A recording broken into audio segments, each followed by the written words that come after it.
ಕೇಳ್ಕೊತಾ ಇದ್ದೇನೆ.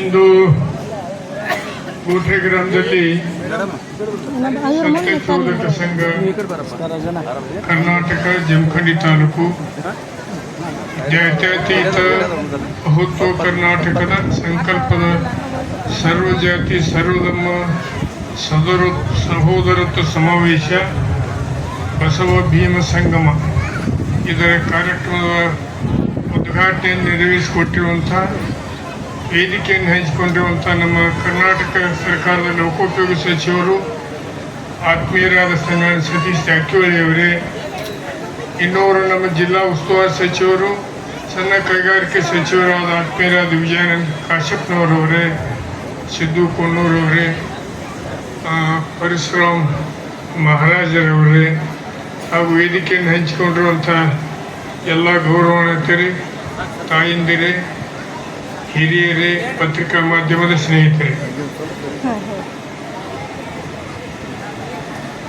12ನೇ ಶತಮಾನದಲ್ಲಿ ಬಸವಣ್ಣವರು ಸರಿಸಮಾನವಾದ ಸಮಾಜ ಕಟ್ಟಲಿಕ್ಕೆ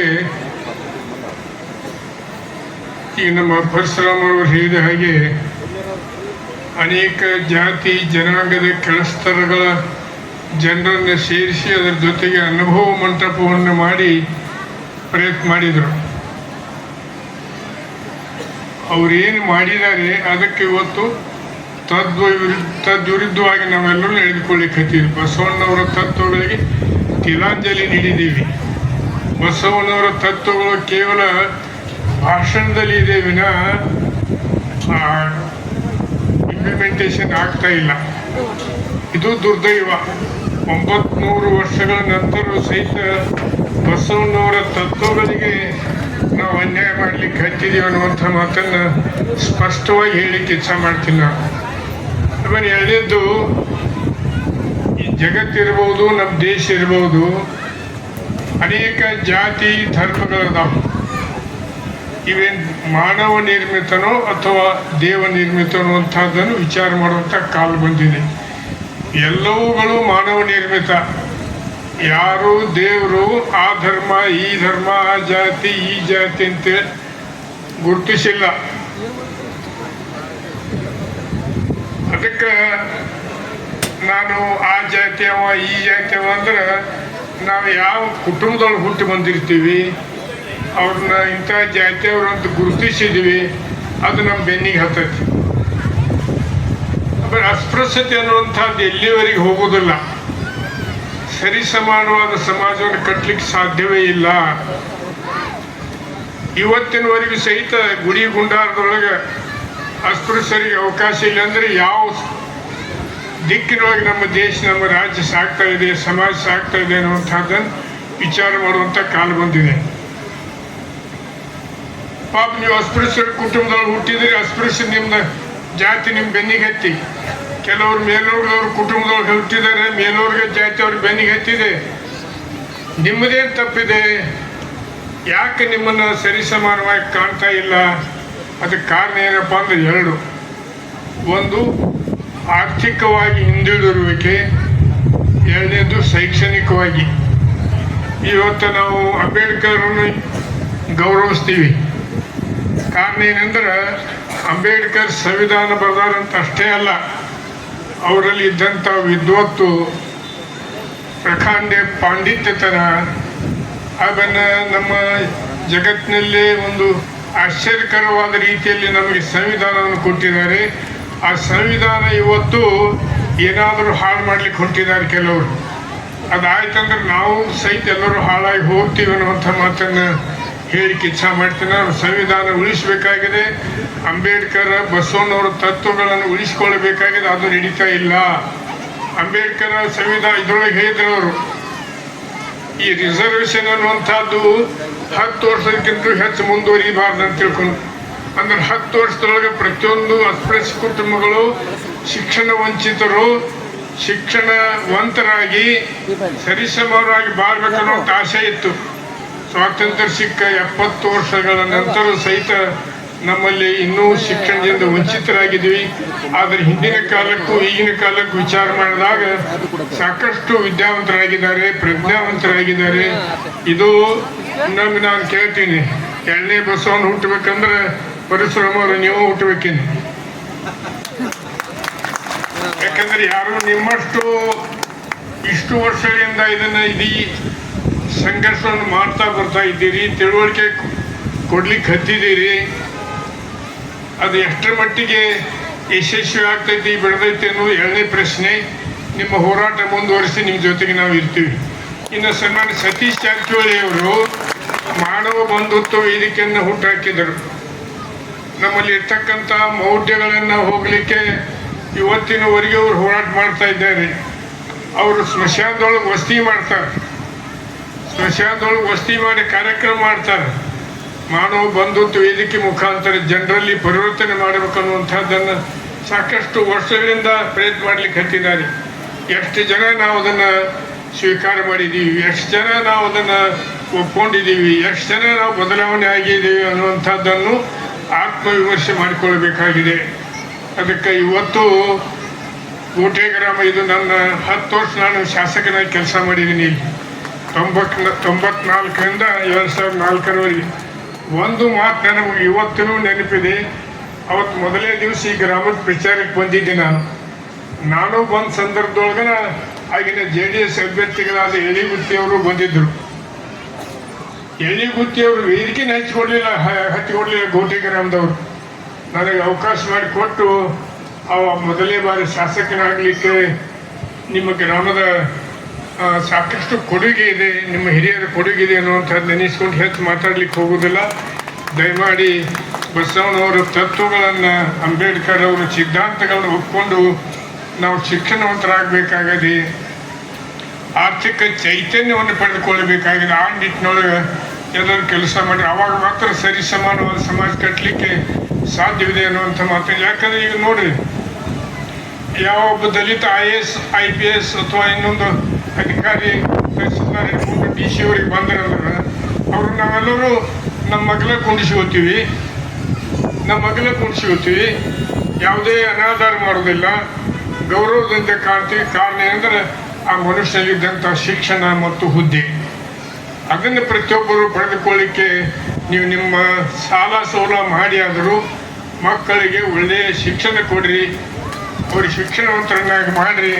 ಅಂದಾಗ ಮಾತ್ರ ಸರಿ ಸಮಾನವಾದಂಥ ಸಮಾಜ ಕಟ್ಟಲಿಕ್ಕೆ ಸಾಧ್ಯವಿದೆ ಅನ್ನುವಂಥ ಮಾತನ್ನು ನಿಮ್ಮ ಗಮನಕ್ಕೆ ತಂದು ಎಲ್ಲರಿಗೆ ನಮಸ್ಕಾರ 2 ಮಾತುಗಳನ್ನು ಮುಗಿಸ್ತೇನೆ.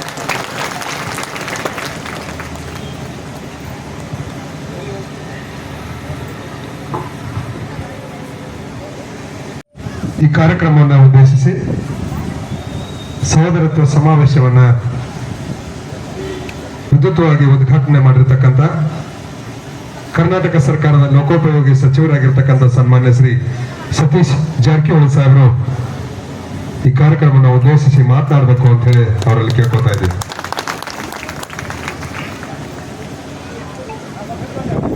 ಎಲ್ಲರಿಗೂ ನಮಸ್ಕಾರ. ಕೋಟೆ ಗ್ರಾಮದಲ್ಲಿ ಇವತ್ತು ಬಸವ ಭೀಮ ಸಂಗಮ ಕಾರ್ಯಕ್ರಮ. ಈ ಕಾರ್ಯಕ್ರಮದ ನೇತೃತ್ವ ವಹಿಸುವಂಥ ಆತ್ಮೀಯರಾದ ಪರಶುರಾಮ ಮಹಾರಾಜರವರೇ, ಈ ಕಾರ್ಯಕ್ರಮದ ವಿಶೇಷವಾಗಿ ಇವತ್ತು ವಿಜಯಾನಂದ ಕಾಶಪ್ಪನವರು ಈ ಕಾರ್ಯಕ್ರಮದಲ್ಲಿ ಭಾಗವಹಿಸ್ತಾರೆ. ಈಗಾಗಲೇ ಮಾತಾಡುವಂಥ ನಮ್ಮ ಶಾಸಕರಾದ GT ಪಾಟೀಲ್ರವರು, ನಮ್ಮ ಸಿದ್ದು ಕೊಣ್ಣೂರವರು, ಇನ್ನು ಅನೇಕ ಗಣ್ಯಮಾನ್ಯರು ವೇದಿಕೆ ಮೇಲಿದ್ದಾರೆ. ಈ ಕಾರ್ಯಕ್ರಮ ಭಾಗವಹಿಸಿದ ಎಲ್ಲ ಆತ್ಮೀಯ ಬಂಧುಗಳೇ, ಮಾಧ್ಯಮದ ಮಿತ್ರರೇ, ಪರಶುರಾಮ ಮಹಾರಾಜ್ ಅವರ ನೇತೃತ್ವದಲ್ಲಿ ಒಂದು ಸತ್ಯಶೋಧಕ ಸಂಘವನ್ನು ಕಟ್ಟಿ ಇಡೀ ಕರ್ನಾಟಕದ ಮೂಲೆ ಮೂಲೆಗೆ ಹೋಗಬೇಕು, ಈ ದೇಶದ ಇತಿಹಾಸವನ್ನು ತಿಳಿಸ್ಬೇಕಂತ ಕಳೆದ 30 ವರ್ಷಗಳಿಂದ ಅವರು ಸಂಘರ್ಷ ಮಾಡ್ತಿದ್ದಾರೆ. 30 ವರ್ಷ ಆಯ್ತು, 30 ವರ್ಷಕ್ಕಿಂತಲೂ ಹೆಚ್ಚು ಸುದೀರ್ಘ ಹೋರಾಟ. ಅವ್ರು ಹೇಳಿದವ್ರು ನಾನು ಅಷ್ಟು ಆರ್ಥಿಕವಾಗಿ ಸಬಲೀಕರಣ ಇಲ್ಲದರೂ ಕೂಡ ನನ್ನ ಬಂದ ಆದಾಯದಲ್ಲಿ ನಾನು ಕುಟುಂಬ ನಡೆಸುವ ಜೊತೆಗೆ ಈ ಸಂಘರ್ಷವನ್ನು ನಾವು ಮುಂದುವರಿಸಿದ್ದೀವಿ. ನಮ್ಮ ಜೊತೆ ನೀವೆಲ್ಲ ಕೈ ಜೋಡಿಸ್ಬೇಕು, ನನಗೆ ಎಲ್ಲ ರೀತಿಯಿಂದ ಸಹಕಾರ ಮಾಡಿದ್ರೆ ಇಡೀ ರಾಜ್ಯ ತುಂಬ ಬಸವಣ್ಣನ ಚಿಂತನೆಗಳನ್ನು, ಅಂಬೇಡ್ಕರ್ ಚಿಂತನೆಗಳನ್ನು, ಇನ್ನೂ ಅನೇಕ ದಾರ್ಶನಿಕರು, ಅದು ಜ್ಯೋತಿಬಾ ಫುಲೆ ಇರ್ಬೋದು, ಸಾವಿತ್ರಿಬಾಯಿ ಫುಲೆ ಇರ್ಬೋದು, ನಮ್ಮ ಮೈಸೂರಿನ ಒಡೆಯರವ್ರು ಇರ್ಬೋದು, ಏನು ನಮಗೋಸ್ಕರ ಹೋರಾಟ ಮಾಡಿದ್ರೆ ಅವರೆಲ್ಲರ ಚಿಂತನೆಗಳನ್ನು, ಹೋರಾಟಗಳನ್ನ ನಿಮ್ಮ ಮುಂದೆ ಇಡ್ತೀವಿ. ನೀವು ಸಾಮಾಜಿಕವಾಗಿ ಬದಲಾವಣೆ ಆಗಬೇಕಂತ ಅವ್ರ ಕನಸು. ಅವ್ರ ಜೊತೆ ನಾನು ಸಾಕಷ್ಟು ಕಾರ್ಯಕ್ರಮದಲ್ಲಿ ಭಾಗವಹಿಸಿದ್ದೇನೆ. ಹಲವಾರು ತರಬೇತಿ ಶಿಬಿರಗಳಲ್ಲಿ ಕೂಡ ನಾನು ಭಾಗವಹಿಸಿದ್ದೇನೆ. ಎಲ್ಲಿಯವರೆಗೆ ನೀವು ಇತಿಹಾಸವನ್ನು ತಿಳ್ಕೊಳ್ಳಿಕ್ಕೆ ಆಗೋಲ್ಲ, ಅಲ್ಲಿಯವರೆಗೆ ನೀವು ಇತಿಹಾಸವನ್ನು ಬರಲಿಕ್ಕೆ ಸಾಧ್ಯ ಇಲ್ಲ ಅನ್ನೋ ಮಾತನ್ನು ಮಾನವಿಕವಾಗಿ ಅವರ ನುಡಿದಿದ್ದಾರೆ. ನೀವು ಎಷ್ಟೇ ಶಿಕ್ಷಣ ಪಡೆದರೂ ಕೂಡ ಈ ಇತಿಹಾಸವನ್ನು ತಿಳ್ಕೊಳ್ಳಿಕ್ಕೆ ಸ್ವಯಂ ಪ್ರೇರಣೆಯಿಂದ ಮುಂದಾಗಬೇಕು. ಇದು ಯಾವ ಶಾಲಾ ಕಾಲೇಜಲ್ಲಿ ಪುಸ್ತಕದಲ್ಲಿ ಇಲ್ಲ. ನಮಗಾಗಿರುವಂಥ ಶೋಷಣೆ, ನಮಗೆ ತೋರುವಂಥ ದಾರಿ ಯಾವುದೇ ಪಾಠದಲ್ಲಿ ಇಲ್ಲ, ಸಿಗೋಲ್ಲ. ನೀವು ಎಷ್ಟೆಲ್ಲ ಕಂಪ್ಯೂಟರ್ ಎಲ್ಲ ಸಿಗ್ತೈತೆ ನಿಮಗೆ. ಆದರೆ ಈ ಹೋರಾಟ, ಈ ಒಂದು ಚಿಂತನೆಗಳನ್ನು ನಾವು ಯಾವುದೇ ಪುಸ್ತಕ ನೋಡ್ಲಿಕ್ಕೆ ಸಾಧ್ಯ, ನಾವೇ ಕಲಿಬೇಕಾಗುತ್ತೆ. ಅದು ಪರಶುರಾಮ ಮಹಾರಾಜರಂಥವ್ರು ಇರ್ಬೋದು, ಇನ್ನು ಬೇರೆ ಬೇರೆ ಹೋರಾಟದ ಮೂಲಕ ಈ ಇತಿಹಾಸವನ್ನು ತಿಳಿದುಕೊಂಡಾಗ ಮಾತ್ರ ನೀವು ಸಾಮಾಜಿಕವಾಗಿ ಬದಲಾವಣೆ ಆಗಲಿಕ್ಕೆ ಸಾಧ್ಯ ಆಗ್ತಾ ಇದೆ. ಹೀಗಾಗಿ ಆ ನಿಟ್ಟಿನಲ್ಲಿ ನಿಮ್ಮ ಚಿಂತನೆ ಇರಬೇಕು. ನಾವು ಕೂಡ ಸುಮಾರು ವರ್ಷಗಳಿಂದ ಬಸವಣ್ಣವ್ರನ್ನ, ಬುದ್ಧರನ್ನ, ಅಂಬೇಡ್ಕರನ್ನ ಪ್ರತಿ ಮನೆಗೆ ಮುಡಿಸಬೇಕು, ಅವ್ರ ವಿಚಾರ ತಿಳಿಸ್ಬೇಕಂತ ಕಳೆದ 20-25 ವರ್ಷಗಳಿಂದ ಹೋರಾಟ ಮಾಡ್ತಾ ಇದ್ವಿ. ಆದ್ರೆ ನಾವು ಹೇಳ್ತೀವಿ, ಕೇಳ್ತೀರಿ ಅಲ್ಲೇ ಅಷ್ಟೇ, ಅದು ಮುಂದೆ ಜಾರಿ ಆಗ್ತಾ ಇಲ್ಲ. ಅದು ಹೇಳೋದು ಅಷ್ಟೇ ಆಗ್ತೈತೆ. ಆದರೆ ಮತ್ತೆ ಮನೆಗೆ ಹೋದ್ಮೇಲೆ ಮನುಸ್ಮೃತಿಯನ್ನು ನಿಮ್ಮನ್ನು ಗಟ್ಟಿ ಹಾಕ್ಬೇಕು. ಮನುಸ್ಮೃತಿ ಅಂತ ಈ ಸಂವಿಧಾನದ ವಿರೋಧವಾಗಿ ಇನ್ನೊಂದು ಪುಸ್ತಕ ಇದೆ. ಅದರಲ್ಲಿ ಬಸವಣ್ಣವ್ರು ಹೇಳಿರುವಂಥ ವಿಚಾರಕ್ಕೆ ವಿರೋಧವಾಗಿ ಅಕ್ಷರಗಳಿದೆ. ಬಸವಣ್ಣವ್ರು ಏನು ವಚನ ಸಾಹಿತ್ಯಗಳಲ್ಲಿ ಏನು ಹೇಳಿದ್ದಾರೆ ಅದರ ವಿರೋಧವಾಗಿ ಇದೆ. ಅಲ್ಲಿ ಬಸವಣ್ಣವರು, ಅಂಬೇಡ್ಕರ್ ಮಹಿಳೆಯರಿಗೆ ಸಮಾನ ಹಾಕ್ಕೊಟ್ರೆ ಮನುಸ್ಮೃತಿಯಲ್ಲಿ ಮಹಿಳೆಯರಿಗೆ ಯಾವುದೇ ರೀತಿಯಿಂದ ಅವಕಾಶಗಳಿಲ್ಲ. ಅವರು ದಾಸಿ ಅಷ್ಟೇ, ಮನೆ ಕೆಲಸ ಮಾಡಲಿಕ್ಕೆ ಮಾತ್ರ ಸೀಮಿತವಂತ ಮನುಸ್ಮೃತಿಗಳು. ಸೊ ಅದಕ್ಕೆ ಎರಡೂ ನೀವು ಕಂಪೇರ್ ಮಾಡಬೇಕಾಗಿ, ಮನುಸ್ಮೃತಿ ಅಂದರೆ ಏನು, ಸಂವಿಧಾನ ಅಂದರೆ ಏನು, ವಚನ ಸಾಹಿತ್ಯಗಳಂದ್ರೆ ಏನಂತೆ ನೀವು ತಿಳ್ಕೊಂಡಾಗ ಮಾತ್ರ ನಾವು ಬದಲಾವಣೆ ಮಾಡಲಿಕ್ಕೆ ಸಾಧ್ಯ ಇದೆ. ನಿಮ್ಗೆ ಯಾವುದೇ ಸರ್ಕಾರ ಎಷ್ಟೇ ಶಿಕ್ಷಣ ಕೊಡಲಿ, ಎಷ್ಟೇ ಕಾರ್ಯಕ್ರಮ ಕೊಡಲಿ, ಅದರಿಂದ ಬದಲಾವಣೆ ಆಗಕ್ಕೆ ಸಾಧ್ಯ ಇಲ್ಲ. ನಿಮ್ಮ ಸ್ವಂತಕ್ಕೆ ಸ್ವಯಂ ಪ್ರೇರಿತವಾಗಿ ನೀವು ಇವನ್ನೆಲ್ಲ ಆಳವಾಗಿ ಅಧ್ಯಯನ ಮಾಡೋಕ್ಕೆ ಮಾತ್ರ ನಾವು ಹೊರಗೆ ಬರಲಿಕ್ಕೆ. ಈ ಏನು ಮನುವಾದ ಒಂದು ನಮ್ಮನ್ನು ಕಟ್ಟಿ ಹಾಕಿದೆ, ಆ ಮನುವಾದದಿಂದ ಹೊರಗೆ ಬರಲಿಕ್ಕೆ ಇವರೆಲ್ಲ ಮಹಾನ್ ನಾಯಕರು ಹೋರಾಟ ಮಾಡಿದ್ರು. 8ನೇ ಶತಮಾನದಲ್ಲಿ ಬುದ್ಧರ ಪ್ರಥಮವಾಗಿ ಹೋರಾಟ ಪ್ರಾರಂಭ ಆಯಿತು ನಮ್ಮ ಹಕ್ಕಿಗಾಗಿ. ಅದನ್ನೇ ಬಸವಣ್ಣವರು 12ನೇ ಶತಮಾನದಲ್ಲಿ ಮುಂದುವರಿಸಿದರು. ಅದನ್ನೇ ಅಂಬೇಡ್ಕರ್ ಅವರು 100 ವರ್ಷಗಳ ಹಿಂದೆ ಮುಂದುವರಿಸಿದ್ರು. ನಮ್ಮ ಮಹಾರಾಜರು ಹೇಳಿದಂಗೆ ಬಸವಣ್ಣವರ ವಚನದಲ್ಲಿ ಏನಿದೆ ಅದೇ ಸಂವಿಧಾನದಲ್ಲಿದೆ. ಭಾಳ ಸೂಕ್ಷ್ಮವಾಗಿ ಗಮನಿಸ್ಬೇಕು, ನಾವು ಕಂಪೇರ್ ಮಾಡ್ಬೇಕಂತ ಎರಡಕ್ಕೂ. ನೀವು 1000 ವರ್ಷದಿಂದ ಹೇಳಿರುವಂಥ ಬಸವಣ್ಣವ್ರ ವಿಚಾರಗಳು ಸಂವಿಧಾನದಲ್ಲಿದೆ. 100ಕ್ಕೆ 100ರಷ್ಟು ಟ್ಯಾಲಿ ಆಗ್ತದೆ. ಸೊ ಇದನ್ನ ಯಾಕೆ ತಂದ್ರೆ ಅನ್ನೋದು ನೀವು ವಿಚಾರ ಮಾಡುವಂಥ ಕಾಲ ಇದೆ. ಒಂದೊಂದು ಸಾರಿ ನಮಗೆ ಸಂವಿಧಾನ ಬೇಡ ಅಂತ ಭಾಳಷ್ಟು ಸಂಘಟನೆಗಳು ಹೇಳ್ತಾವ. ಆ ಸಂದರ್ಭದಲ್ಲಿ ಅದು ರಕ್ಷಣೆಗೆಲ್ಲ ಬರಬೇಕು.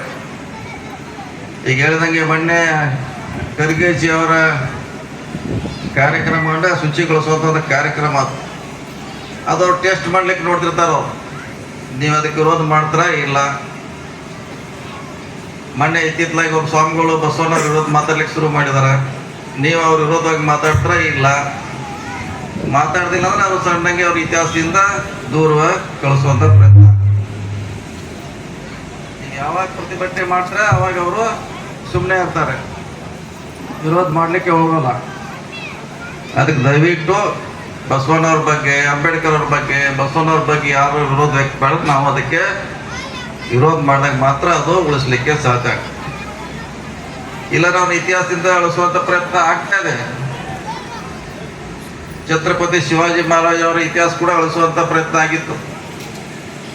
ಯಾವಾಗ ಜ್ಯೋತಿಬಾ ಫುಲೆ ಆವಾಗ ಸತ್ಯಶೋಧಕ ಸಂಸ್ಥೆ ಅಂತ ಕಟ್ಕೊಂಡು ಹೋದ್ರು ಅವರು. ಆವಾಗ ಛತ್ರಪತಿ ಶಿವಾಜಿ ಅವ್ರ ಮಹಾರಾಜ್ ಅವರ ಇತಿಹಾಸ ಹೊರಗೆ ಬಂತು. ಅಲ್ಲಿವರೆಗೆ ಅವ್ರು ಯಾರಂತ ಗೊತ್ತಿಲ್ಲ. ಅವಾಗ ಯಾರು ಮುಚ್ಚಿಟ್ಟಿದ್ರು ಇವತ್ತವ್ರ ತಲೆ ಮ್ಯಾಗ ಇಟ್ಟು ಓಡಾಡ್ತಿದ್ದಾರೆ. ಬಹುಶಃ ಫುಲೆ ಅವ್ರು ಹೋಗದೆ ಹೋಗಿದ್ರೆ ಅವ್ರ ಇತಿಹಾಸ ಬರ್ತಿರ್ಲಿಲ್ಲ.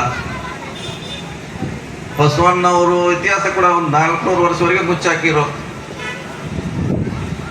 ತಾಳಿಕೋಟಿ ಬೊಮ್ಮನಿ ಸುಲ್ತಾನ್ ಬರ್ದಿ ಹೋಗಿದ್ರೆ ಅವ್ರ ಇತಿಹಾಸ ಹೊರಗೆ ಬರ್ತಿರಲಿಲ್ಲ. ಯಾರು? ಮುಸ್ಲಿಮರು, ತಾಳಿಕೋಟೆ ಬೊಮ್ಮನಿ ಸುಲ್ತಾನ್ ರಾಜರು. ಅಂದ್ರೆ ಅವೆಲ್ಲ ಮುಚ್ಚುವಂತ ಪ್ರಯತ್ನ ಆಗಿದೆ. ಅದಕ್ಕೆ ಈಗ ಅಂಬೇಡ್ಕರ್ ಸಂವಿಧಾನವನ್ನು ಕೂಡ ಮುಚ್ಚಿ ಹಾಕಿ ಮನುಸ್ಮೃತಿ ತರಲಿಕ್ಕೆ ಇವತ್ತು ಎಲ್ಲ ರೀತಿಯ ಪ್ರಯತ್ನಗಳು ನಡೀತಾ ಇದೆ. ಅದಕ್ಕೆ ನೀವು ಜಾಗೃತಿ ಆಗಬೇಕು. ಹೊಸ ಹೊಸ ವಿಚಾರಗಳನ್ನು ಇಂಥ ವೇದಿಕೆ ಮುಖಾಂತರ ತಿಳ್ಕೋಬೇಕು. ಯಾರು ನಮ್ಮ ಪರವಾಗಿದ್ದಾರೆ, ಯಾರು ನಮ್ಮ ವಿರೋಧಿಗಳಂತ ತಿಳ್ಕೊಳ್ಳಿಕ್ಕೆ ಪ್ರಯತ್ನ ಮಾಡಬೇಕು. ಈಗ ಲಿಂಗಾಯತ ವಿರೋಧಿ ಯಾರಂತ ಅವ್ರಿಗೆ ಗೊತ್ತಿಲ್ಲ, ದಲಿತರ ವಿರೋಧಿ ಯಾರಂತ ನಮಗೆ ಗೊತ್ತಿಲ್ಲ, OBC ಅವ್ರ ವಿರೋಧಿ ಅಂತ ಯಾರು ಗೊತ್ತಿಲ್ಲ. ಅವ್ರ ವಿರೋಧಿ ಯಾರು ನಾವೇ. ಅವ್ರ ವಿರೋಧ ನಾವು ಹೋರಾಟ ಮಾಡ್ತೀವಿ, ನಮ್ಮ ವಿರೋಧಿ ಇವರು ಹೋರಾಟ ಮಾಡ್ತಾರೆ. ಹಿಂದೆ ಇರುವಂಥ ನಿಮ್ಮನ್ನು ಆಡಿಸುವಂಥವ್ರ ಬಗ್ಗೆ ನೀವು ತಿಳ್ಕೊಳ್ಳಿಕ್ಕೆ ರೆಡಿ ಇಲ್ಲ. ಇವತ್ತು ನಾವೇ ವಿರೋಧಿಗಳು, ನಿಮ್ಗೆ ನಾವು ವಿರೋಧಿ, ನಿಮ್ಗೆ ನಾವು ವಿರೋಧಿ. ಇಲ್ಲೇ ಹೊಡೆದಾಟ ಮಾಡ್ಕೋತಾರೆ, ಇಲ್ಲಿ ಕೂಡ್ರಿಂದ ನಾವು ಇನ್ನೂ ಮುಂದೆ ಹೋಗ್ಲಿಕ್ಕೆ ಸಾಧ್ಯ ಆಗಿಲ್ಲ. ಅದಕ್ಕಾಗಿ ಇತಿಹಾಸ ಯಾರು ಗೊತ್ತಿದೆ ಅವರು ಮಾತ್ರ ಇತಿಹಾಸವನ್ನು ಸೃಷ್ಟಿ ಮಾಡಲಿಕ್ಕೆ ಸಾಧ್ಯ ಆಗ್ತಾ ಇದೆ. ಆ ನಿಟ್ಟಿನಲ್ಲಿ ತಿಳ್ಕೊಳ್ಳೋದು ಹೋದರೆ ನಮಗೆ ಎಷ್ಟೇ ಸರ್ಕಾರ ಶಿಕ್ಷಣ ಕೊಡಲಿ, ಸಹಾಯ ಮಾಡಲಿ, ಈ ಸಾಮಾಜಿಕ ಶೋಷಣೆ ಏನಿದೆ ಇದರಿಂದ ಹೊರಗೆ ಬರಲಿಕ್ಕೆ ಸಾಧ್ಯ ಆಗೋದಿಲ್ಲ. ದಯವಿಟ್ಟು ತಾವು ತಿಳ್ಕೊಳ್ಳಿ, ಅದು ಜಾರಿ ತರಬೇಕು. ನೀವು ಮಹಾರಾಜ್ ಅವರ ಒಂದೊಂದು ಮಾತುಗಳನ್ನು ಕೂಡ ನಿಮ್ಮ ಜೀವನದಲ್ಲಿ ಜಾರಿ ತರಲಿಕ್ಕೆ ಪ್ರಯತ್ನ ಮಾಡಿದಾಗ ಮಾತ್ರ ಅವ್ರ ಹೋರಾಟ ಯಶಸ್ವಿ ಆಗ್ತೈತೆ. ಈ ಶ್ರೇಯಸ್ಸು ಮಹಾರಾಜವ್ರಿಗೆ ಹೋಗೋಲ್ಲ, ಬುದ್ಧನಿಗೆ ಸೇರ್ತೈತೆ, ಬಸವಣ್ಣವ್ರಿಗೆ ಸೇರ್ತೈತೆ, ಅಂಬೇಡ್ಕರ್ಗೆ ಸೇರ್ತೈತೆ. ಅವ್ರ ಎಲ್ಲ ಅನ್ವಯಗಳಿಗೆ ಪೆರಿಯಾರ್ ಅಂತ, ರಾಮಸ್ವಾಮಿ ಅಂತಾರೆ ಕೂಡ ಶ್ರೇಯಸ್ಸಕ್ಕೆ ಅವ್ರ ಹೋರಾಟ ಇದು ಮೂಲ. ನಮಗೆ ಹೋರಾಟ ಮಾಡಲಿಕ್ಕೆ ಪ್ರಯತ್ನ ಮಾಡಿದ್ರು ಅವರು. ಮಹಾರಾಜರಿರ್ಬೋದು, ಕಾಶ್ಯಪರಿರ್ಬೋದು, ನಮ್ಮಂತಿರ್ಬೋದು, ಹಲವಾರು ನಾವು ಇವತ್ತ ನಿಮ್ಮ ಪರವಾಗಿ ನಿಲ್ಲಲಿಕ್ಕೆ ಅವರ ಪ್ರೇರಣೆ ನಮಗೆ. ದಯವಿಟ್ಟು ನೀವು ಇತಿಹಾಸವನ್ನು ತಿಳ್ಕೊಳ್ಳದೆ ಹೋದರೆ ಬಹುಶಃ ಇತಿಹಾಸವನ್ನು ಸೃಷ್ಟಿ ಮಾಡಲಿಕ್ಕೆ ಸಾಧ್ಯ ಇಲ್ಲ. ಭಾಳಷ್ಟು ಬಸವಣ್ಣವ್ರ ವಿಚಾರಗಳು, ಡಾಕ್ಟರ್ ಬಾಬಾ ಸಾಹೇಬ್ ಅಂಬೇಡ್ಕರ್ ವಿಚಾರಗಳನ್ನು ನೀವು ಗಟ್ಟಿಯಾಗಿ ಪ್ರತಿಪಾದನೆ ಮಾಡಬೇಕು. ಬಸವಣ್ಣವರ ಸುಮಾರು 22,000 ಅವರ ವಚನಗಳಿರ್ಬೋದು. ಈಗ ಉಳಿದದ್ದು ಬಹುಶಃ 2,200. ಅವ್ರು ಯಾಕೆ ಸುಟ್ಟು ಹಾಕಿದ್ರೆ ಹಂಗಾರೆ? ಅಂದರೆ ವಚನಗಳಿಲ್ಲದೆ ಇದ್ರೆ ಬಸವಣ್ಣವ್ರ ಇತಿಹಾಸವು ನಿರ್ಮೂಲನೆ ಆಗ್ತಾ ಇತ್ತು. ಬಸವ ಕಲ್ಯಾಣದಿಂದ ಹಿಡಿದು ಉಳಿವಿಯವರೆಗೆ ಅವರ ವಚನ ಸಾಹಿತ್ಯಗಳನ್ನು ನಾಶ ಮಾಡುವಂಥ ಪ್ರಯತ್ನ ಆಯಿತು. ಮಹಾರಾಜ್ ಅವ್ರು ಹೇಳ್ರಿ, ಇತಿಹಾಸ ನೀವು ತಿಳ್ಕೊಳ್ಳದೆ ಹೋದರೆ ಏನೂ ಆಗೋಲ್ಲ. ಯಾಕೆ ಬಸವಣ್ಣವ್ರ ವಚನಗಳನ್ನು ಸುಟ್ಟು ಹಾಕಲಿಕ್ಕೆ, ನಾಶ ಮಾಡಲಿಕ್ಕೆ ಪ್ರಯತ್ನ ಮಾಡಿದ್ರು ವಿಜ್ಞಾನ ಸೈನಿಕರು. ಅದರಲ್ಲಿ ಏನಿತ್ತಂತ ಅದು ಅದರ ಅರ್ಥ ಅವನ್ನ ನಾಶ ಮಾಡಿದ್ರೆ ಬಸವಣ್ಣವರ ಇತಿಹಾಸ ಮುಚ್ಚಿ ಹೋಗ್ತೈತೆ. ಇವತ್ತು ಅದನ್ನೇ ವಚನ ಹೇಳ್ತೀವಿ ನಾವು. ಬಸವಣ್ಣವ್ರ ಹಲವಾರು ವಚನಗಳನ್ನ ಹೇಳೋ ಮೂಲಕ ಬಸವಣ್ಣವ್ರ ವಿಚಾರಗಳನ್ನ ಇವತ್ತು ಜೀವಂತವಾಗಿ ಇಟ್ಟಿದ್ದೀವಿ. ಅದೇ ರೀತಿ ಇವತ್ತು ಸಂವಿಧಾನವನ್ನು ಕೂಡ ತೆಗೆದುಹಾಕ್ಬೇಕಂತಾರೆ. ಅದು ಹೋದರೆ ಅಂಬೇಡ್ಕರ್ ಅವರ ದೂರ ಆಗ್ತಾರೆ ನಮ್ಮಿಂದ. ನಮಗೆ ಹೋರಾಟ ಮಾಡಲಿಕ್ಕೆ ಯಾವುದೊಂದು ಪ್ರೇರಣೆ ಬೇಕು. ಬಸವಣ್ಣವ್ರ ಬೇಕು, ಬುದ್ಧರ ಬೇಕು, ಅಂಬೇಡ್ಕರ್ ಬೇಕು, ಮತ್ತು ನಮ್ಮ ಕೊಲ್ಲಾಪುರದ ಶಾಹು ಮಹಾರಾಜ್ ಅವರು ನಮ್ಗೆ ಬೇಕಾಗ್ತಾರೆ.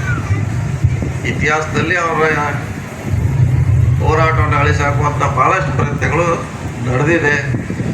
ಅಲ್ಲೇ ಇಲ್ಲೇ ಒಬ್ಬೊಬ್ಬರೇ ಇಂಥ ಹೋರಾಟಗಳನ್ನು ಮಾಡ್ತಾರೆ, ಎಲ್ಲರೂ ಮಾಡೋದಿಲ್ಲ. ಎಲ್ಲರೂ ಆಸ್ತಿ ಅಂತಸ್ತಿಗೆ ಅಧಿಕಾರಕ್ಕೆ ಅಡ್ಜಸ್ಟ್ ಆಗಿಬಿಡ್ತಾರೆ. ಮಹಾರಾಜರವರು ಅಂತಾರು ಎಲ್ಲೆಲ್ಲೋ ಒಂದವರು ಒಬ್ಬೊಬ್ಬರು ಅವರು ವ್ಯವಸ್ಥೆ ಇರೋದ ಹೋರಾಟ ಮಾಡಲಿಕ್ಕೆ ಮುಂದಾಗ್ತಾರೆ. ಅವರನ್ನು ನಾವು ಬೆಳೆಸೋಣ, ಉಳಿಸೋಣ. ಅವ್ರ ಮುಖಾಂತರ ಬಸವಣ್ಣವರ ಅಂಬೇಡ್ಕರ್ ವಿಚಾರಗಳನ್ನು ಬೀದರ್ ಇರ್ಬೋದು, ನಿಪ್ಪಾಣಿ ಇರ್ಬೋದು, ಚಾಮರಾಜನಗರವರೆಗೆ ಅವರ ವಿಚಾರಗಳನ್ನು ನಡೆಸುವಂಥ ಏನು ಅವರು ಸಾಹಸಕ್ಕೆ ಹಾಕಿದ್ದಾರೆ, ಆ ಸಾಹಸದಲ್ಲಿ ನಾವು ನೀವೆಲ್ಲ ಭಾಗಿಯಾಗೋಣ ಅಂತ ಇವತ್ತು ಹೇಳುತ್ತಾ, ಇದೊಂದು ಐತಿಹಾಸಿಕ ಕಾರ್ಯಕ್ರಮ ಅವರು ಹಿಂದೆ ಕೂಡಲ ಸಂಗಮದಲ್ಲಿ ಪ್ರಾರಂಭ ಮಾಡಿದ್ದಾರೆ. ಇನ್ನು ಬೀದರ್ಗೆ ಹೋಗಬೇಕು, ಎಲ್ಲ ಕಡೆ ಹೋಗಲಿ. ಅವ್ರ ಜೊತೆ ನಾವೆಲ್ಲ ಗಟ್ಟಿಯಾಗಿ ನಿಲ್ಲುವ ಮೂಲಕ ಬಸವಣ್ಣ ಅಂಬೇಡ್ಕರ್ ವಿಚಾರಗಳನ್ನು ನಾವು ಅಳವಡಿಸ್ಕೊಳ್ಳೋಣ. ಅದನ್ನು ನಮ್ಮ ಜೀವನದಲ್ಲಿ ಜಾರಿ ಮಾಡುವಂಥ ಪ್ರಯತ್ನ ಮಾಡೋ ನಮ್ಮ ಮಾತನ್ನು ಹೇಳುತ್ತಾ, ಮೊದಲು ನಮ್ಮ ವಿರೋಧಿಗಳು ಯಾರು ಇದನ್ನು ತಿಳ್ಕೊಳ್ಳೋಕ್ಕೆ ನೀವು ಮೊದಲೇ ಇಡಬೇಕು.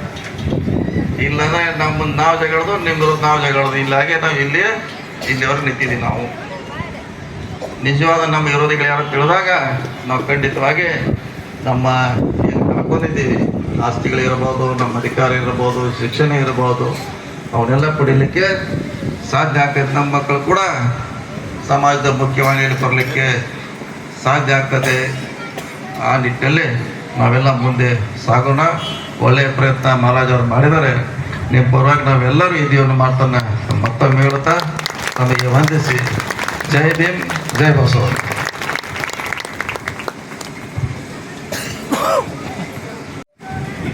ವಿಶೇಷವಾಗಿ ಈ ಕಾರ್ಯಕ್ರಮದ ಸಹೋದರತ್ವವನ್ನು ತಮ್ಮ ಮಾತುಗಳ ಮೂಲಕ ಈ ಒಂದು ವೇದಿಕೆಯಲ್ಲಿ ತಮ್ಮನ್ನು ಉದ್ದೇಶಿಸಿ ಮಾತನಾಡಿದ್ದಕ್ಕೆ ನಾವು ಈ ವೇದಿಕೆಯ ಮೂಲಕ ತಮ್ಮೆಲ್ಲರ ಮೂಲಕ ಅವರಿಗೆ ತುಂಬ ಹೃದಯದ ಧನ್ಯವಾದಗಳನ್ನು ಈ ಸಂದರ್ಭದಲ್ಲಿ ಸಲ್ಲಿಸಲಿಕ್ಕೆ ಬಯಸ್ತಾ ಇದ್ದೀನಿ. ಅದರ ಜೊತೆಗೆ ಈ ಸಹೋದರತ್ವ ಸಮಾವೇಶ ಬಸವ ಭೀಮ ಸಂಗಮ ನೆರವೇರಲಿಕ್ಕೆ ಬಸವಣ್ಣವರ ಆದರ್ಶಗಳನ್ನು, ಅಂಬೇಡ್ಕರ್ ಅವರ ಚಿಂತನೆಗಳನ್ನು ಇವತ್ತು ಈ ಸತ್ಯ ಶೋಧಕ ಸಂಘ ಕರ್ನಾಟಕ ರಾಜ್ಯಾಧ್ಯಕ್ಷರು ಜೊತೆಗೆ ಕರ್ನಾಟಕ ಸರ್ಕಾರದ ಸಣ್ಣ ಕೈಗಾರಿಕೆ ಸಚಿವರಾಗಿರ್ತಕ್ಕಂಥ ಸನ್ಮಾನ್ಯ ಶ್ರೀ ವಿಜಯಾನಂದ ಕಾಶ್ಯಪ್ನವರವರು ಇಡೀ ರಾಜ್ಯಾದ್ಯಂತ ಈ ಒಂದು ಸಮಾವೇಶವನ್ನು ಮಾಡಬೇಕು ಅಂತೇಳಿ ಇವತ್ತು ಕೂಡ ಈ ಕಾರ್ಯಕ್ರಮದ ಉದ್ಘಾಟನೆಯನ್ನು ನೆರವೇರಿಸುವುದರ ಮೂಲಕ ಈ ಕಾರ್ಯಕ್ರಮವನ್ನು ಉದ್ದೇಶಿಸಿ ಮಾತನಾಡಿದ್ದಾರೆ. ಅವರಿಗೆ ನಾವು ಆತ್ಮೀಯವಾಗಿ ಸ್ವಾಗತವನ್ನು ಕೋರ್ತೀವಿ ಸರ್. ಸ್ವಾಗತ.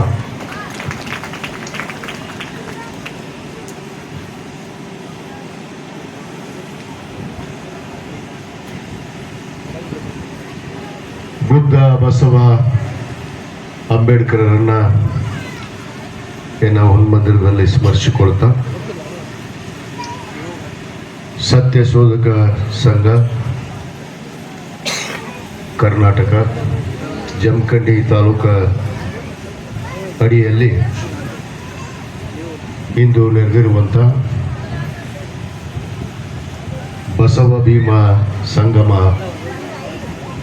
ಈ ಒಂದು ಪವಿತ್ರವಾದ ಸಮಾರಂಭದ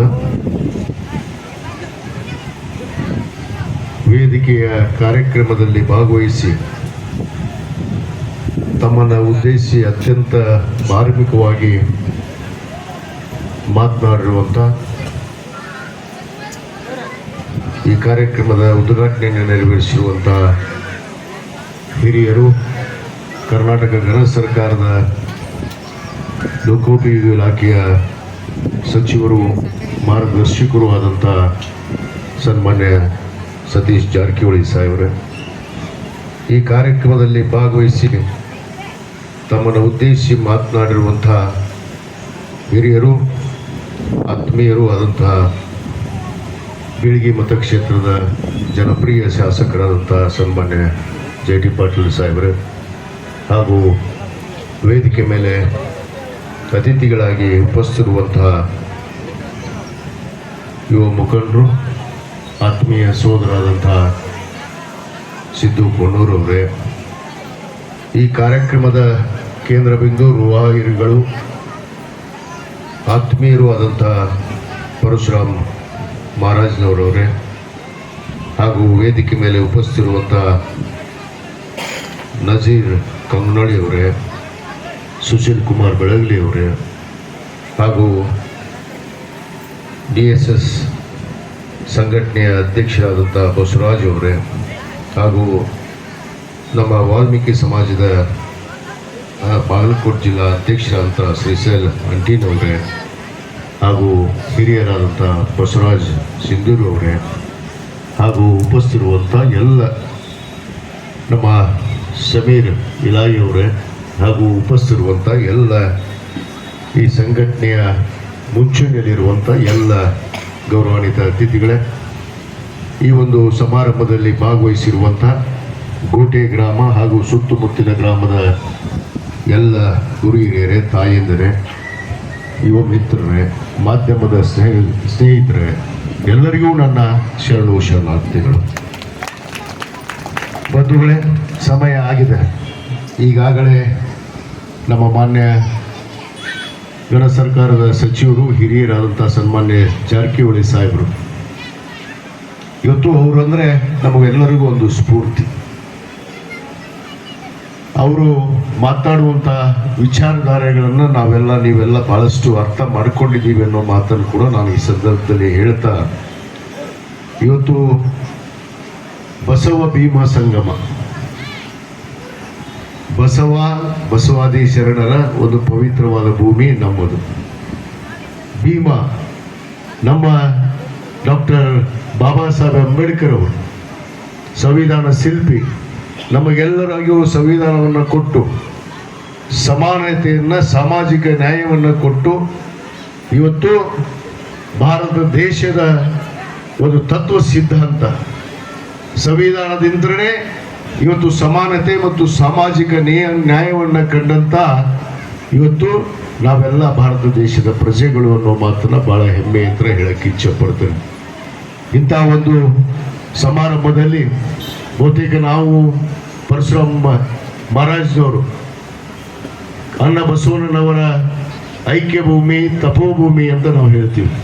ಅದು ಕೂಡಲ ಸಂಗಮ, ಅದು ನಮ್ಮ ಬಾಗಲಕೋಟೆ ಜಿಲ್ಲೆ, ನನ್ನ ಮತಕ್ಷೇತ್ರದ ಕೂಡಲ ಸಂಗಮ ಗ್ರಾಮದಲ್ಲಿ ಇವತ್ತು ನಾವೆಲ್ಲ ಈ ಒಂದು ಕಾರ್ಯಕ್ರಮವನ್ನು ಕೇವಲ ಜಿಲ್ಲೆಗಷ್ಟೇ ಅಲ್ಲ, ಇವತ್ತು ಬೀದರಿಂದ ಚಾಮರಾಜನಗರ ಜಿಲ್ಲೆವರೆಗೂ ನಾವು ಮುಟ್ಟಬೇಕು ಅನ್ನೋ ಒಂದು ಗುರಿಯನ್ನು ಇಟ್ಟುಕೊಂಡು ಈ ಸಂಘಟನೆಯನ್ನು ನಾವು ಪ್ರಾರಂಭ ಮಾಡಿದ್ದೀವಿ ಅನ್ನೋ ಮಾತನ್ನು ನಾನು ಇವತ್ತು ಹೇಳಕ್ಕೆ ಇಚ್ಛೆ ಪಡ್ತೇನೆ. ಇದರ ಮೂಲ ಉದ್ದೇಶವನ್ನು ಈಗಾಗಲೇ ಪರಶುರಾಮ್ ಮಹಾರಾಜ್ನವರು ಸವಿಸ್ತಾರವಾಗಿ ತಮಗೆ ತಿಳಿಪಡಿಸಿದ್ದಾರೆ. ಇವತ್ತು ನಮ್ಮಲ್ಲಿ ಸಮಾನತೆ ಅನ್ನೋದು ಕೊರತೆ ಇರುವಂಥದ್ದು, ಸಾಮಾಜಿಕ ನ್ಯಾಯ, ಸಮಾನತೆ ಏನು ಅಣ್ಣ ಬಸವಣ್ಣನವರು 12ನೇ ಶತಮಾನದಲ್ಲಿ ಇವತ್ತು ಈ ಸಮಾನತೆಗಾಗಿ, ಅಸ್ಪೃಶ್ಯತೆಗಾಗಿ ಎಲ್ಲರನ್ನ ಒಂದೇ ವಾಹಿನಿಗೆ ತಂದು ನಾವೆಲ್ಲರೂ ಮಾನವರಾಗಿ ನಡೀಬೇಕು ಅನ್ನೋದನ್ನ ಇವತ್ತು ಕೂಗಿ ಹೇಳಿದಂಥ ಆ ಒಂದು ಇವತ್ತು ಬಸವಣ್ಣನವರ ಒಂದು ತತ್ವ ಆದರ್ಶಗಳನ್ನು ನಾವು ಪಾಲನೆ ಮಾಡಬೇಕು ಅನ್ನೋ ಉದ್ದೇಶದಿಂದ ಇವತ್ತು ನಮಗೆ ಬಸವಾದಿ ಶರಣರು ಅವರ ಜೊತೆಗೆ ಇರುವಂಥ ಸುಮಾರು 770 ಶರಣರು ಕೂಡ ಪ್ರತಿಪಾದಿಸಿದ್ದು ಒಂದೇ. ಅದು ಅಲ್ಲಮ ಪ್ರಭು ಅವರ ಅಧ್ಯಕ್ಷತೆಯಲ್ಲಿ ಏನು ಅಂದಿನ ಪಾರ್ಲಿಮೆಂಟ್ ಅಂತೆ ನಾವೆಲ್ಲ ಕಂಡಿದ್ವಿ. ಪ್ರಥಮ ಪಾರ್ಲಿಮೆಂಟ್ ಎಲ್ಲಿತ್ತು ಅಂದ್ರೆ ಅದು ಅನುಭವ ಮಂಟಪ, ಅದು ಅಲ್ಲಮ ಪ್ರಭು ಅವರ ಅಧ್ಯಕ್ಷತೆಯಲ್ಲಿ ಸುಮಾರು 770 ಶರಣರ ಒಂದು ನೇತೃತ್ವದಲ್ಲಿ ಈ ನಾಡಿಗೆ, ಈ ದೇಶಕ್ಕೆ ಕೊಟ್ಟಿರುವಂಥ ಒಂದೇ ಸಂದೇಶ, ಅದು ಸಮಾನತೆ ಮತ್ತು ಸಾಮಾಜಿಕ ನ್ಯಾಯ ಅನ್ನೋದನ್ನು ನಾವು ಇವತ್ತು ಪ್ರತಿಪಾದನೆಯನ್ನು ಮಾಡಬೇಕಾಗಿದೆ. ಯಾಕಂದರೆ 12ನೇ ಶತಮಾನ ಸುಮಾರು 950 ವರ್ಷಗಳ ಗತಿಸಿತ್ತು. ಬಹುತೇಕ ನಾವೆಲ್ಲ ಈಗಾಗಲೇ ಮಾತಾಡುವಂಥ ಸಂದರ್ಭದಲ್ಲಿ ಇವತ್ತು ನಮ್ಮ ಡಾಕ್ಟರ್ ಬಾಬಾ ಸಾಹೇಬ್ ಅಂಬೇಡ್ಕರ್ ಅವರು ಕೊಟ್ಟಿರುವಂಥ ಸಂವಿಧಾನದ ಅಡಿಯಲ್ಲಿ ನಾವು ಈಗಾಗಲೇ 80ನೇ ಏನು ಸ್ವಾತಂತ್ರ್ಯೋತ್ಸವವನ್ನು ಕೂಡ ನಾವು ಆಚರಣೆಯನ್ನು ಮಾಡಿದ್ವಿ. 80 ವರ್ಷದ ಸ್ವಾತಂತ್ರ್ಯವನ್ನು ಕೂಡ ಆಚರಣೆ ಮಾಡಿದರೂ ಕೂಡ ಇನ್ನೂ ಕೂಡ ನಮ್ಮಲ್ಲಿ ಆ ಅಸ್ಪೃಶ್ಯತೆ ಮತ್ತು ಸಾಮಾಜಿಕ ನ್ಯಾಯ ಸಮಾನತೆ ಅನ್ನೋದು ಇನ್ನೂ ನಮ್ಮ ಮನದಲ್ಲಿ ಬಂದಿಲ್ಲ ಅನ್ನೋದೇ ಒಂದು ಖೇದಕರ ಸಂಗತಿ ಅನ್ನೋ ಮಾತನ್ನು ಕೂಡ ನಾವು ಇವತ್ತು ಹೇಳಬೇಕಾಗತ್ತೆ. ಆ ಒಂದು ನಿಟ್ಟಿನಲ್ಲಿ ಈ ಬಸವ ಭೀಮ ಸಂಗಮದ ಮೂಲ ಉದ್ದೇಶ ಮನೆ ಮನೆಗೆ ಕೇವಲ ಗ್ರಾಮದಲ್ಲಿ ಅಲ್ಲಷ್ಟೇ ಅಲ್ಲ, ಮನೆ ಮನೆಗೆ ಈ ಸಂದೇಶವನ್ನು ಮುಟ್ಟಿಸಿ ನಮ್ಮ ಯುವ ಪೀಳಿಗೆಗೆ ಈ ಸಂದೇಶದ ಮೂಲಕ ಈ ದೇಶವನ್ನ ಜಾತ್ಯತೀತ ತಳಹದಿ ಮೇಲೆ ಸಾಮಾಜಿಕ ನ್ಯಾಯ ಮತ್ತು ಸಮಾನತೆ ಮೇಲೆ ಈ ದೇಶವನ್ನ ಮತ್ತೆ ನಾವು ಕಟ್ಟಬೇಕಾಗಿದೆ. ಅದು ಕಟ್ತೀವಿ ಅನ್ನೋದನ್ನ ಮಾತನ್ನು ಕೂಡ ನಾನು ಇವತ್ತು ಗಟ್ಟಿಯಾಗಿ ಈ ಸಂದರ್ಭದಲ್ಲಿ ಹೇಳಕ್ಕೆ ಇಚ್ಛೆ ಪಡ್ತೇನೆ ಬಂಧುಗಳೇ. ಯಾಕಂದ್ರೆ ಅವರು ಹಾಕಿಕೊಟ್ಟಿರುವಂತ ಮಾರ್ಗದರ್ಶನ ಬಹುತೇಕ ನಾವು ಬಹಳಷ್ಟು ಇವತ್ತು ಇಲ್ಲಿ ವಿಚಾರಗಳನ್ನು ಹಂಚ್ಕೋಬೇಕು ಅಂತೇಳಿ ನಾನು ಬಂದಿದ್ದೆ. ಯಾಕಂದ್ರೆ ಕೆಲವೇ ನಿಮಿಷಗಳಲ್ಲಿ ನಾನು ಒಂದು ತಾತ್ಪರ್ಯವನ್ನು ನಾನು ಇಲ್ಲಿ ಹೇಳಕ್ಕೆ ಇಚ್ಛೆ ಪಡ್ತೇನೆ. ಹೇಗೆ ಬಸವ ಮತ್ತು ಭೀಮ ಸಂಗಮ ಆಯ್ತು ಅನ್ನೋದಕ್ಕೆ ಒಂದೇ ಶಬ್ದ ಸಾಕು. 12ನೇ ಶತಮಾನದಲ್ಲಿ ಅಣ್ಣ ಬಸವಣ್ಣನವರು ಬರೆದಂತ ಒಂದು ವಚನ, ಅದು ಕೊಲಬೇಡ ಹುಸಿಯ ನುಡಿಯಲು ಬೇಡ, ಅಣ್ಣರಿಗೆ ಅಸಹ್ಯ ಪಡಬೇಡ, ಎದುರು ಹಳಿಯಲು ಬೇಡ, ಇದೇ ಅಂತರಂಗ ಸುದ್ದಿ, ಇದೇ ಬಹಿರಂಗ ಸುದ್ದಿ ಅಂತ ಹೇಳಿ ನಾನು 12ನೇ ಶತಮಾನದಲ್ಲಿ ಅಣ್ಣ ಬಸವಣ್ಣನವರು ಏನು ಹೇಳಿದ್ರು ಅದೇ ಇವತ್ತು ಕಾನೂನನ್ನ ಸಂವಿಧಾನ ಶಿಲ್ಪಿ ಡಾಕ್ಟರ್ ಬಾಬಾ ಸಾಹೇಬ್ ಅಂಬೇಡ್ಕರ್ ಅವರ ಒಂದು ಪವಿತ್ರವಾದ ಗ್ರಂಥ, ಅದು ಭಾರತ ದೇಶದ ಗ್ರಂಥ, ಅದು ಸಂವಿಧಾನದಲ್ಲಿ ಇವತ್ತು ಅದರ ಮೂಲಕ ನಾವು ಮಾನವರಾಗಿ ಕಾಣುವಂತ ಒಂದು ಇವತ್ತು ಶಕ್ತಿಯನ್ನು ಕೊಟ್ಟಂತವ್ರು ಯಾರಾದ್ರೆ ಡಾಕ್ಟರ್ ಬಾಬಾ ಸಾಹೇಬ್ ಅಂಬೇಡ್ಕರ್ ಅವರನ್ನು ಮಾತರು. ಇವತ್ತು ನಮ್ಮ ಸರ್ವೋಚ್ಚ ನ್ಯಾಯಾಲಯ ನ್ಯಾಯಾಧೀಶರು ಮೊನ್ನೆ ಒಂದು ಕಡೆ ಹೇಳಿದ್ರು, ಈ ದೇಶಕ್ಕೆ ಜಾತ್ಯತೀತ ಇವತ್ತು ಸಮಾನತೆ ಸಾಮಾಜಿಕ ನ್ಯಾಯವನ್ನು ಕಾಣಬೇಕಂದ್ರೆ 12ನೇ ಶತಮಾನದಲ್ಲಿ ಬರೆದಿರುವಂತ ಅಣ್ಣ ಬಸವಣ್ಣನವರ ಒಂದು ವಚನ ಇವತ್ತು ನಮ್ಮ ಸಂವಿಧಾನದ ಹೇಳುವಂತ ತಾತ್ಪರ್ಯ ಅನ್ನೋ ಮಾತನ್ನು ಕೂಡ ಇವತ್ತು ಸರ್ವೋಚ್ಚ ನ್ಯಾಯಾಲಯದ ಒಬ್ಬ ನ್ಯಾಯಾಧೀಶರು ಹೇಳಿರುವಂತ ಮಾತು ನಾವು ಯಾಕೆ ಅರ್ಥ ಮಾಡ್ಕೊಂಡಿಲ್ಲ. ಇವತ್ತು ನಾವೆಲ್ಲ ಮಾನವೀಯ ಮೌಲ್ಯಗಳನ್ನ ನಾವು ಎಲ್ಲೋ ಗಾಳಿಗೆ ತೂರಿ ನಮ್ಮ ಪಟ್ಟಬದ್ಧ ಹಿತಾಸಕ್ತಿ ನಮ್ಮ ವೈಯಕ್ತಿಕ ಸ್ವಾರ್ಥಕ್ಕೋಸ್ಕರ ಇವತ್ತು ಸಮಾಜವನ್ನ ಕೊಡುವಂತ ಕೆಲಸ ಇವತ್ತು ಆಗ್ತಾ ಇದೆ. ಅದಕ್ಕೆ ನಾವು ಈ ಬಸವ ಭೀಮ ಸಂಗಮವನ್ನ ಕೇವಲ ಒಂದು ಊರಲ್ಲಿ ಗೋಟೆ ಅಷ್ಟೇ ಅಲ್ಲ, ಅದು ಇಡೀ ರಾಜ್ಯಾದ್ಯಂತ ಪ್ರತಿ ಗ್ರಾಮಕ್ಕೆ ನಾನು ಈಗಾಗಲೇ ಪರಶುರಾಮ್ ಮಹಾರಾಜನವರಿಗೆ ಮಾತನ್ನು ಕೊಟ್ಟಿದ್ದೇನೆ. ಅವರು ಎಲ್ಲೆಲ್ಲಿ ಕಾರ್ಯಕ್ರಮವನ್ನು ಆಯೋಜಿಸ್ತಾರೆ. ಯಾಕಂದ್ರೆ ಇದರ ಜೊತೆಗೆ ನಮ್ಮ ಯುವ ಪೀಳಿಗೆಗೆ ಇವತ್ತು ವಿದ್ಯಾರ್ಥಿನಿಯರಿಗೆ ಇವತ್ತು ಬೆಳಕನ್ನು ಚೆಲ್ಲುವಂತ ಈ ವಿಚಾರಗಳನ್ನು ಕುರಿತು ಅವರು ಹಲವಾರು ನಮ್ಮ ಪದವಿ ಪೂರ್ವ ಕಾಲೇಜು ನಮ್ಮ ಪದವಿ ಕಾಲೇಜಲ್ಲಿ ಹೋಗಿ ಈ ಯುವಕರಿಗೆ ಇದರ ಒಂದು ಕಿಚ್ಚನ್ನ ಹಚ್ಚುವಂತ ಕೆಲಸ ನಮ್ಮ ಪರಶುರಾಮ್ ಮಹಾರಾಜ್ ಅವರು ಮಾಡ್ತಾ ಇದ್ದಾರೆ. ಅವರ ಜೊತೆಗೆ ನಾನಾಗಿರ್ಬೋದು, ನಮ್ಮ ಕರ್ನಾಟಕ ಗಣ ಸರ್ಕಾರದ ಮಾನ್ಯ ಸಚಿವರಾದಂಥ ಸನ್ಮಾನ್ಯ ಸತೀಶ್ ಜಾರಕಿಹೊಳಿ ಸಾಹೇಬರಾಗಿರ್ಬೋದು, JT ಪಾಟೀಲ್ ಸಾಹೇಬರಾಗಿರ್ಬೋದು, ನಾವು ಗಟ್ಟಿಯಾಗಿ ನಿಂತು ಇದರ ರಾಜ್ಯಾದ್ಯಂತ ನಾವು ಇದರ ಒಂದು ಸಂದೇಶವನ್ನ ಕೊಟ್ಟು ಬೆಳಕನ್ನ ಚೆಲ್ಲುವಂತ ಕೆಲಸ ಖಂಡಿತವಾಗಿ ಮಾಡ್ತೀವಿ ಅನ್ನೋ ಮಾತನ್ನ ಈ ಸಂದರ್ಭದಲ್ಲಿ ನಾನು ಹೇಳಕ್ಕೆ ಇಚ್ಛೆ ಪಡ್ತೇನೆ. ಅದಕ್ಕೆ ಡಾಕ್ಟರ್ ಬಾಬಾ ಸಾಹೇಬ್ ಅಂಬೇಡ್ಕರ್ ಒಂದು ಮಾತನ್ನು ಹೇಳ್ತಾರೆ. ಸಂವಿಧಾನದ ಏನು ಕರಡು ಸಮಿತಿಯ ಅಧ್ಯಕ್ಷರಾದಂಥ ಸಂದರ್ಭದಲ್ಲಿ ಅವರು ಕೊನೆಗೆ ಸಂವಿಧಾನವನ್ನ ಹಲವಾರು ದೇಶವನ್ನು ಸುತ್ತಿ ಇವತ್ತು ಸಂವಿಧಾನವನ್ನು ರಚಿಸಿದಾಗ ಅವಾಗ ಅವ್ರ ಗಮನಕ್ಕೆ ಬರುತ್ತೆ ಈ ಬಸವಾದಿ ಶರಣರ ವಚನಗಳ ಬಗ್ಗೆ, ಅವರ ಏನು ವಚನ ಸಾಹಿತ್ಯದಿಂದ ಏನು ಮಾನವೀಯತೆ ಮೌಲ್ಯಗಳನ್ನ, ಸಮಾನತೆಯನ್ನ, ಸಾಮಾಜಿಕ ನ್ಯಾಯವನ್ನ ಕೊಟ್ಟರು ಅನ್ನೋದನ್ನ ಕೇಳಿದಾಗ ಡಾಕ್ಟರ್ ಬಾಬಾ ಸಾಹೇಬ್ ಅಂಬೇಡ್ಕರ್ ಹೇಳ್ತಾರೆ, ನಾನು ಹೆಚ್ಚಿಗೆ ಬಸವಾದಿ ಶರಣರ ವಚನವನ್ನ ನಾನು ಇನ್ನೂ ಸ್ವಲ್ಪ ಓದ್ಕೊಂಡಿದ್ರೆ ಇನ್ನೂ ಅತ್ಯುತ್ತಮವಾದ ಸಂವಿಧಾನವನ್ನ ಭಾರತ ದೇಶಕ್ಕೆ ಕೊಡುವುದಿತ್ತು ಅನ್ನೋ ಮಾತನ್ನ ಡಾಕ್ಟರ್ ಬಾಬಾ ಸಾಹೇಬ್ ಅಂಬೇಡ್ಕರ್ ಅವರು ಹೇಳಿದ ಮಾತನ್ನು ಕೂಡ ನಾವು ಮರೆಯುವಾಗಿಲ್ಲ. ಆದ ಕಾರಣ ಇವತ್ತು ಈ ಬಸವ ಭೀಮ ಸಂಗಮ ಇದು ಒಂದು ಶಕ್ತಿಯುತವಾಗಿ ಬಹುತೇಕ ತಮ್ಮೆಲ್ಲರ ಆಶೀರ್ವಾದದಿಂದ ಇವತ್ತು ಚಿಕ್ಕ ಗ್ರಾಮ ಆದರೂ ಕೂಡ ಇಷ್ಟೊಂದು ಸಂಖ್ಯೆಯಲ್ಲಿ ಈ ಭಾಗದಲ್ಲಿ ತಾವೆಲ್ಲ ಸೇರಿ ಇದರಲ್ಲಿ ಭಾಗವಹಿಸುವುದನ್ನು ನೋಡಿದ್ರೆ ಖಂಡಿತವಾಗಿ ನಾವೇನಿವತ್ತು ಅಣ್ಣ ಬಸವಣ್ಣನ ಒಂದು ಪವಿತ್ರವಾದ ಐಕ್ಯ ಭೂಮಿಯಿಂದ ಪ್ರಾರಂಭ ಆದಂತ ಈ ಒಂದು ಶಕ್ತಿ ಈ ಬಸವ ಭೀಮ ಸಂಗಮ ಇಡೀ ಇವತ್ತು ಚಾಮರಾಜನಗರವರೆಗೂ ಇದು ಮುಟ್ಟುತ್ತೆ. ಇದನ್ನ ಮುಟ್ಟಿಸುವಂತ ಕೆಲಸ ನಾವು ಮಾಡ್ತೀವಿ. ಇದನ್ನ ಪರಿವರ್ತನೆಯನ್ನ ಬದಲಾವಣೆಗಳನ್ನ ನಾವು ಸಮಾಜದಲ್ಲಿ ತರೋದ್ರ ಮುಖಾಂತರ ನಾವೆಲ್ಲರೂ ಅಣ್ಣ ತಮ್ಮಂದಿರಾಗಿ ಇವತ್ತು ಸಮಾನತೆಯನ್ನು ಕಾಣಿಕೊಂಡು ಇವತ್ತು ನಡೆಯುವಂತ ಕಾಲ ಬತ್ತೆ ಬರುತ್ತೆ ಅನ್ನೊಂದು ಮಾತನ್ನ ಇವತ್ತು ಈ ಸಂದರ್ಭದಲ್ಲಿ ಹೇಳ್ತಾ ಇವತ್ತೇನು ಈ ಕಾರ್ಯಕ್ರಮವನ್ನ ಬಹುತೇಕ ನಾವು ಬಾಗಲಕೋಟೆ ಜಿಲ್ಲೆಯಲ್ಲಿ ಇವತ್ತು ಜಿಲ್ಲಾ ಮಟ್ಟದ ಒಂದು ಕಾರ್ಯಕ್ರಮವನ್ನ ಮಾಡಬೇಕು ಅಂತ ಹೇಳಿ ನಾವು ಪರಶುರಾಮ್ ಅವರು ಅನೇಕ ಜನ ನಾವು ಚರ್ಚೆಯನ್ನು ಮಾಡಿದ್ವಿ. ಆದ್ರೆ ನಮ್ಮ ಪರಶುರಾಮ್ ಮಹಾರಾಜ್ನವರು ಅವರು ಹೆಚ್ಚಿನ ವಿಚಾರವನ್ನು ಮಾಡಿ ಇವತ್ತು ಗ್ರಾಮಕ್ಕೆ ಹೋಗಿ ಗ್ರಾಮ ಪ್ರತಿ ಮತಕ್ಷೇತ್ರದಲ್ಲಿ ಗ್ರಾಮಕ್ಕೆ ಹೋಗಿ ಸಭೆಯನ್ನು ಮಾಡಿ ತದನಂತರ ಬಾಗಲಕೋಟೆ ಜಿಲ್ಲೆಯ ಒಂದು ಬೃಹತ್ ಸಮಾವೇಶವನ್ನ ನಾವು ಪರಶುರಾಮ್ ಮಹಾರಾಜ್ ಅವರ ನೇತೃತ್ವದಲ್ಲಿ ಖಂಡಿತವಾಗಿ ಬರೋ ದಿನಗಳಲ್ಲಿ ಈ ಒಂದು ಕಾರ್ಯಕ್ರಮವನ್ನು ಮಾಡಿ ಇದಕ್ಕೆ ಬೆಳಕನ್ನು ಚೆಲ್ಲಿ ಎಲ್ಲ ಜಿಲ್ಲೆಗಳಿಗೂ ಕೂಡ ನಮ್ಮ ಸತೀಶ್ ಜಾರಕಿಹೊಳಿ ಸಾಹೇಬರ ನೇತೃತ್ವದಲ್ಲಿ ನಾವು ಮುಂದುವರಿಸುವಂತ ಕೆಲಸ ಮಾಡ್ತೀವಿ. ಯಾಕಂದ್ರೆ ಸತೀಶ್ ಜಾರಕಿಹೊಳಿ ಸಾಹೇಬರು ತಾವೆಲ್ಲ ನೋಡ್ತೀರಿ ಮಾತೆಂತೇಳಿ ಈ ಮೋಟ ನಂಬಿಕೆಗಳನ್ನ ಕಂದಾಚಾರವನ್ನ ಇವತ್ತು ದೂರಿಟ್ಟು ಸ್ಮಶಾನದಲ್ಲಿ ಕುತ್ಕೊಂಡು ಸ್ಮಶಾನದಲ್ಲಿ ಊಟ ಮಾಡಿ ಸ್ಮಶಾನದಲ್ಲಿ ಇವತ್ತು ಯಾರೊಬ್ರು ಈ ನಾಡಿನ ನಾಯಕರು ಸ್ಮಶಾನದಲ್ಲಿ ಮಲ್ಕೋತಾರಂದ್ರ ಅದು ಏಕೈಕ ವ್ಯಕ್ತಿ ಸನ್ಮಾನ್ಯ ಜಾರಕಿಹೊಳಿ ಸಾಹೇಬ್ ಅನ್ನೋ ಮಾತನ್ನ ನಾನು ಬಹಳ ಹೆಮ್ಮೆ ಅಂತ ಹೇಳಕ್ಕೆ ಇಷ್ಟಪಡ್ತೇನೆ. ಇದು ಕೇವಲ ಹೊಗಳುವಂಥದ್ದಲ್ಲ, ಅವರ ತತ್ವ ಸಿದ್ಧಾಂತ ಅವರು ಅಳವಡಿಸಿಕೊಂಡಿರುವಂತ ಆ ನೀತಿಯನ್ನ ನಾವೆಲ್ಲರೂ ಮೆಚ್ಚಲೇಬೇಕು. ನಾವು ಯಾವ್ದಾದ್ರೂ ಧರ್ಮದಲ್ಲಿ ಜನಿಸಿರ್ಬೋದು, ಆದ್ರೆ ಮಾನವೀಯತೆ ಮೌಲ್ಯಗಳಿಗೆ ನಾವು ಅವಮಾನ ರೀತಿಯಾಗಿ ಆಗೋದ್ರಲ್ಲಿ ಧಕ್ಕೆ ಆಗೋ ನಿಟ್ಟಿನಲ್ಲಿ ನಾವೆಲ್ಲರೂ ನಡೀಬಾರ್ದು. ಅದಕ್ಕೆ ನಾನು ಮುಂದಿನ ಯುವಕರಿಗೆ ನಾನು ವಿಶೇಷವಾದ ಸಂದೇಶವನ್ನು ಕೊಡಕ್ಕೆ ಬಯಸ್ತೇನೆ. ತಾವು ಇದರಲ್ಲಿ ಪಾಲ್ಗೊಳ್ಳೋದಷ್ಟೇ ಅಲ್ಲ, ತಾವೆಲ್ಲರೂ ಈ ಒಂದು ಸಂಘಟನೆಗೆ ಬೆಂಬಲವಾಗಿ ನಿಂತು ಇದರ ಒಂದು ಬೆಳಕನ್ನು ಚೆಲ್ಲಿ ನಾವೆಲ್ಲರೂ ಒಂದೇ ತಂದೆ ತಾಯಿ ಮಕ್ಕಳು ಅನ್ನೋದನ್ನ, ಭಾರತಾಂಬೆಯ ಮಕ್ಕಳು ಅನ್ನೋದನ್ನ ಈ ದೇಶಕ್ಕೆ ಈ ನಾಡಿಗೆ ಸಂದೇಶವನ್ನ ಕೊಡೋಣ ಅನ್ನೋ ಮಾತನ್ನ ಈ ಸಂದರ್ಭದಲ್ಲಿ ಹೇಳಿ ಇವತ್ತು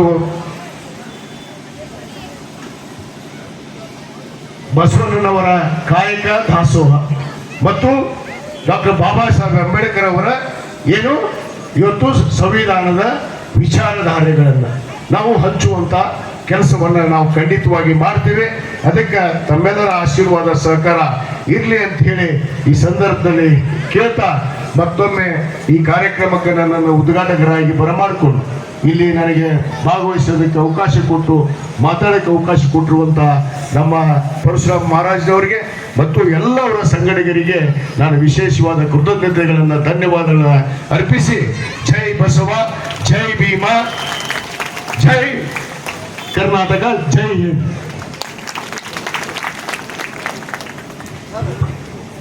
ಇಲ್ಲಿವರೆಗೆ ಈ ಒಂದು ಸಹೋದರತ್ವ ಸಮಾವೇಶದ ಸಂದೇಶಗಳನ್ನು ನೀಡಿರ್ತಕ್ಕಂಥ ಸನ್ಮಾನ್ಯ ಶ್ರೀ ವಿಜಯಾನಂದ ಕಾಸಪ್ಪನವರವರಿಗೆ ತುಂಬ ಹೃದಯದ ಧನ್ಯವಾದಗಳು.